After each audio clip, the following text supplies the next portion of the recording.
Imagine looking out over your organization right now. You're trying to figure out who's going to step up, right? You scan your teams, looking for those visionaries and operators, and then you realize, well, the bench is completely empty. Yeah, it's a terrifying moment for any leader. It really is. Mm. And according to the research we're diving into today, if you're feeling that panic, you are actually in the majority.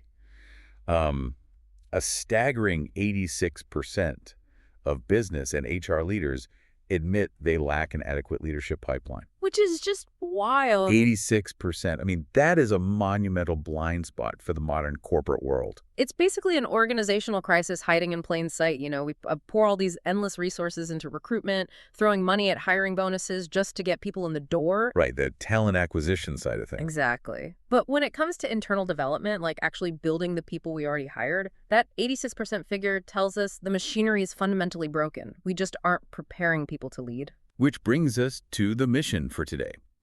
If you're joining us, you're the kind of learner who wants to peer under the hood of these massive workplace challenges. You want to figure out the tactical interventions. And we have a great one to look at today. We really do.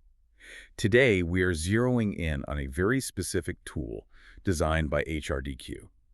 It's called the Developing Your Direct Reports Customizable Courseware. Okay, let's unpack this. Before we get into the nuts and bolts of a software solution, we have to understand the psychology, right? Always. Where does an 86% leadership gap actually originate? How do so many well-funded, smart companies end up with nobody ready to take the wheel? Well, the source material pinpoints the origin pretty clearly, and it doesn't blame the employee's work ethic or macroeconomic conditions or anything like that. This is what everyone usually blames. Right. But the failure actually starts squarely with how managers are currently conditioned to develop their direct reports, or really how the corporate structure conditions them to fail at it. Wow. Yeah, the root cause is the traditional performance management model. I was thinking about this whole concept of performance management while going through the research. And the way most companies handle it, it feels a lot like an autopsy. An autopsy, yeah, that's a good way to put it. Or maybe like a mechanic looking at a broken car engine. The entire ritual is just so focused on looking backward in time. A manager sits down at the end of the year and says, let's look at what you did wrong last quarter. Let's list out your weaknesses. And then let's build a plan to fix this broken part of your performance. Exactly. It is inherently retroactive, it's critical, and frankly, it's defensive. Yeah, it's like bringing the car into the shop to diagnose a rattle that's already been happening for 6 months. The psychological problem there is that an employee isn't a broken machine. Right, to human beings. Exactly, treating them like a sealed engine that just needs a new part. I mean, that doesn't build a future executive. It builds a compliant worker who is terrified of making a mistake. Because they don't want another bad review. Right. So what HRDQ's courseware is trying to do is fundamentally shift that paradigm. It advocates moving entirely away from that mechanic mindset and adopting a framework they call development coaching. Development coaching. I mean, I have to say, that sounds a bit like HR buzzword bingo at first glance. It does. It definitely does. We need to dig into what that actually means for the person sitting across the desk during a one-on-one meeting. Like, what changes? Well, what's fascinating here is how the courseware essentially flips the script on the manager's identity. Traditional structures tell managers they are evaluators. Right, handing out grades. Exactly. Yeah. Their job is to enforce standards and mitigate risk. But development coaching teaches managers to abandon that evaluator persona entirely and become growth partners. Growth partners. Okay, so the shift is from mitigating risk to optimizing potential. Yes, exactly. So instead of managers spending a 30-minute meeting trying to figure out why, say, an employee's weakness hasn't improved, they're spending that time mapping out how to leverage a strength. Precisely the point. The framework is forward-looking, and it's heavily strengths-based. The conventional wisdom has always been, we grow most in our areas of greatest weakness. Right. Fix what's broken. Yeah, but the research behind this courseware argues the complete opposite. You actually grow the most where you already have natural aptitude. Oh, that makes a lot of sense. The manager's job as a growth partner is to unlock the potential the direct report already possesses, rather than trying to, install a capability that just isn't there to begin with. Let's ground this in a real scenario to make sure I'm getting it. Say I have an employee who is an absolute powerhouse at data analysis and strategy, right?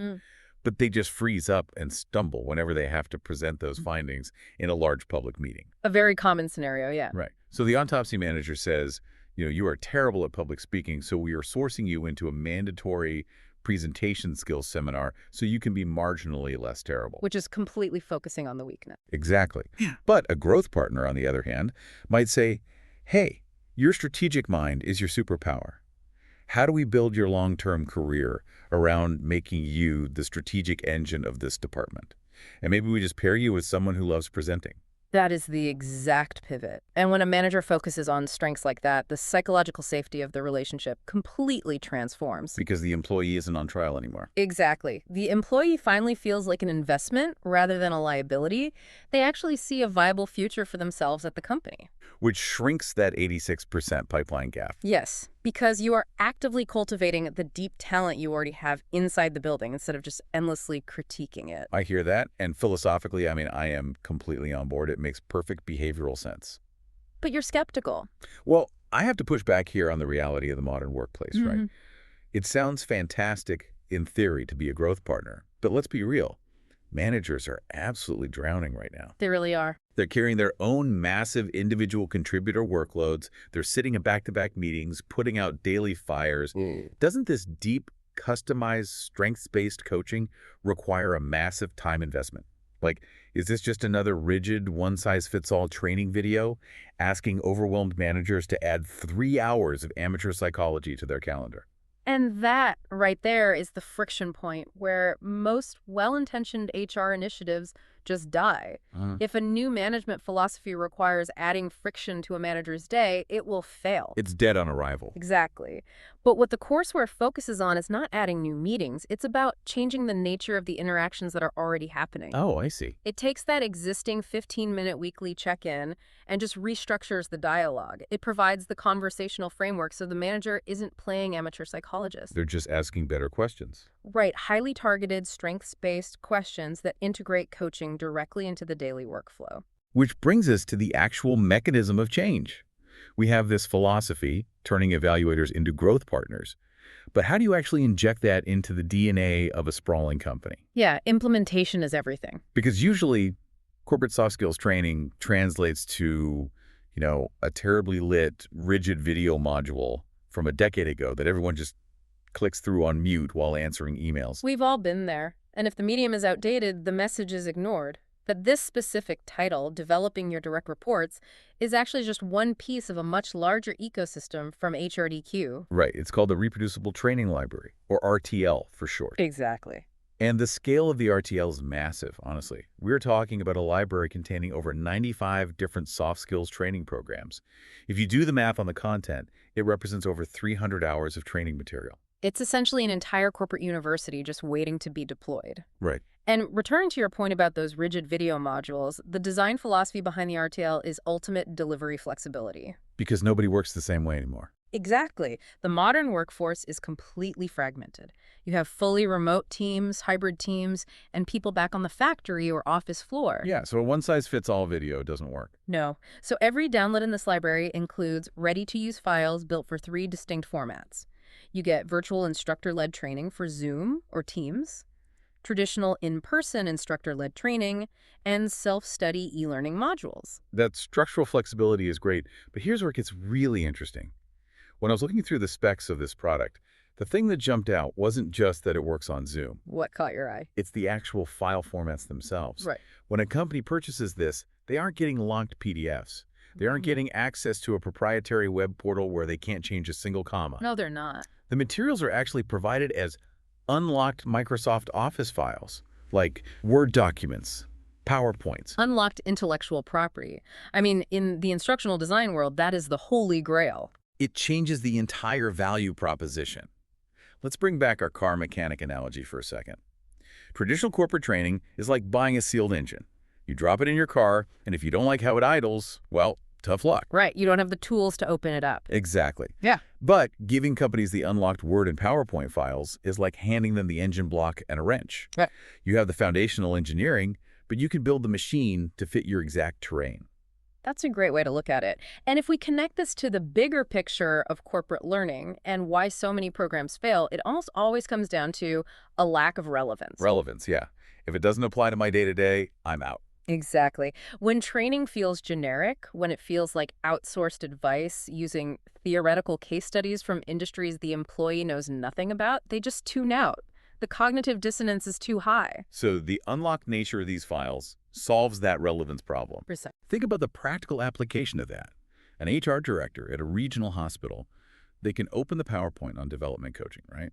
And Right. they can just delete the generic corporate stock photos and add their own hospital's branding. Yep, completely seamless. They can rewrite the role-play scenarios to be specifically about, say, a charge nurse trying to coach a new floor nurse, using the actual medical acronyms their staff uses every single day. And they can even tailor the length of the module to fit exactly into a shift change overlap. Exactly. It's so customizable, They're essentially taking research-backed behavioral science and cloaking it in the unique cultural dialect of their own organization. which makes all the difference. It really does. When learners encounter the material, it doesn't feel like some external mandate from corporate. It feels organic to their daily reality. That is how you bypass that typical employee resistance to soft skills training. It's a brilliantly simple solution to the friction of implementation, honestly. Yeah. So, okay, we understand the philosophy and we understand that we have these unlocked blueprints. Let's look at the actual toolkit. Right, because handing someone a wrench doesn't help if they don't have the rest of the parts. Exactly. What is the architecture of the training materials provided? Like, what's actually in the download? It's designed as a comprehensive behavioral change scaffolding rather than just, a massive information dump. Okay. The foundational pieces are the facilitator guides and the participant guides. Now, the facilitator guide is crucial because it assumes the person leading the training might just be an operational manager, not some seasoned corporate trainer. That's a really important distinction. Yeah, so it provides the step-by-step scripting, the timing, the pacing, all of that. Right. It completely removes the burden of creation. You also get the PowerPoint presentations, the PowerPoint e-learning courses, and a bunch of handouts. It's a handout. Yeah, like the course overview, learning summary, action plan, course evaluation, and even a certificate of completion for attendees. But the pieces that really interested me were the supplemental tools aimed at fighting the forgetting curve. Oh, the forgetting curve is brutal. It really is. We know that people forget about 70% of what they learn in a classroom within 24 hours, unless they actually apply it. Yes. So this toolkit includes an action plan handout, which is designed to bridge the gap between the classroom theory of being a growth partner and the actual Monday morning reality of managing a team. The action plan forces that transition from passive consumption to active commitment. It requires the manager to sit down and literally write out, okay, based on the strengths-based coaching model I just learned, what are the 3 specific questions I'm going to ask my team lead in our one-on-one tomorrow? It makes it immediately practical. And there's also the course evaluation framework included to measure if the needle is actually moving over time. Okay, so we have this massive unlocked library that can theoretically reach every single manager and employee in a company. And we have the specific toolkits to make the learning stick. Right. But usually when an HR department tries to scale a program like this, they hit a massive financial wall. I mean, the software as a service industry is built on per-seat licensing. Oh, yes. If you want to train 500 people, you pay for 500 licenses. Right. If your company grows and you need to train 1,000, your budget just doubled. So how does the pricing model here actually reconcile with the goal of scaling a culture? Well, that traditional per-seat model, it inherently punishes growth. It incentivizes HR departments to hoard licenses and really only give training to a select few at the very top. Right, it creates a bottleneck. HRDQ takes a completely different and somewhat disruptive approach, honestly. It is an annual subscription, but the pricing is based on the total number of persons employed by the entire organization. Wait, so the total headcount? Yes, the total headcount, regardless of how many people actually take the course. Let's make sure that's perfectly clear for the listener. Mhm. So if an HR director wants to pilot the Developing Your Direct Reports course with just, say, a 20-person mid-level management team, but they work for a corporation with 6,000 employees total, they are purchasing the license based on the 6,000 headcount. That is correct. Okay. It's a tiered system based on the macro size of the company.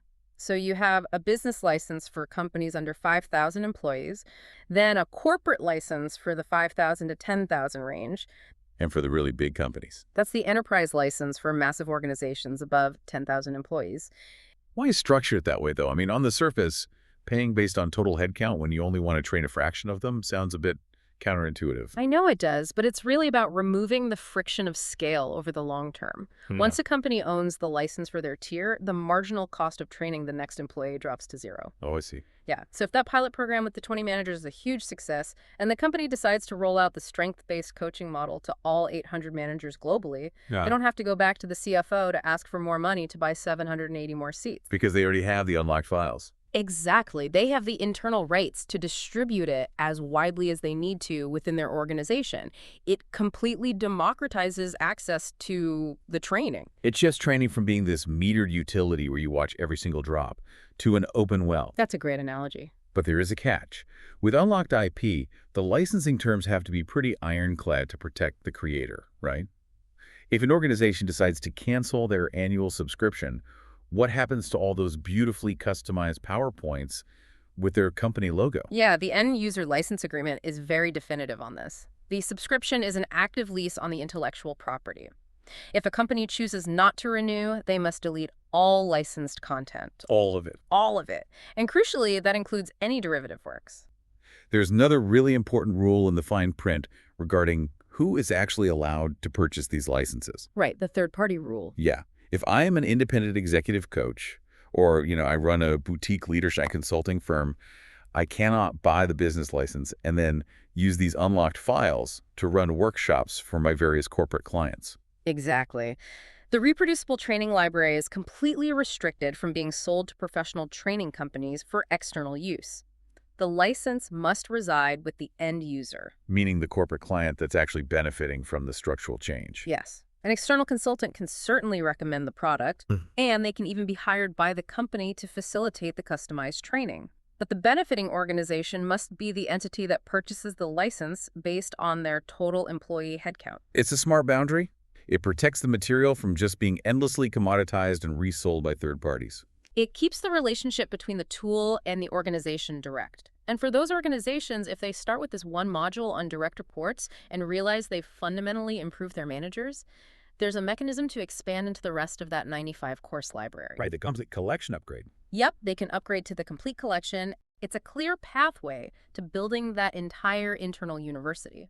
And that really brings us full circle to the core problem we started with. It does. So what does this all mean? Let's tie these threads together. We began with a terrifying reality. 86% of leaders look at their talent pipeline and just see a void. A massive gap. Yeah. And we've explored how HRDQ's courseware isn't just a band-aid for that void, it's an architectural shift. By providing an unlocked, highly customizable, scalable framework, it removes the friction of implementation. Right. The friction is gone. It gives organizations the exact tools they need to pull their managers out of that defensive, backward-looking autopsy mindset and transform them into forward-looking growth partners who leverage existing strengths. And for you listening, whether you're an HR director looking for solutions or just an employee navigating your own career, understanding that shift from evaluator to growth partner is just a game changer. Absolutely. Because you aren't going to hire your way out of an 86% deficit. The talent is already inside the building. It's already there. Exactly. The question is whether your management structure is designed to stifle it through endless critique or unlock it through targeted development. It fundamentally changes the dynamic of what it feels like to come to work every day. It really does. And I think there is a profound ripple effect here to consider as we wrap up. With that, Well, if an organization successfully takes these blueprints and completely rewires its management culture, like if every single leader stops obsessing over fixing past weaknesses and starts aggressively amplifying existing strengths, how does that change the ambient temperature of the workplace? that's a great question. We focus so much on the leadership pipeline, but imagine the impact on day-to-day psychological safety. If your team is no longer afraid of the autopsy, how much more creative, daring, and innovative might they become? When people aren't spending all their energy defending their flaws, they might just build something extraordinary. Thanks for taking this deep dive with us. We'll catch you on the next one.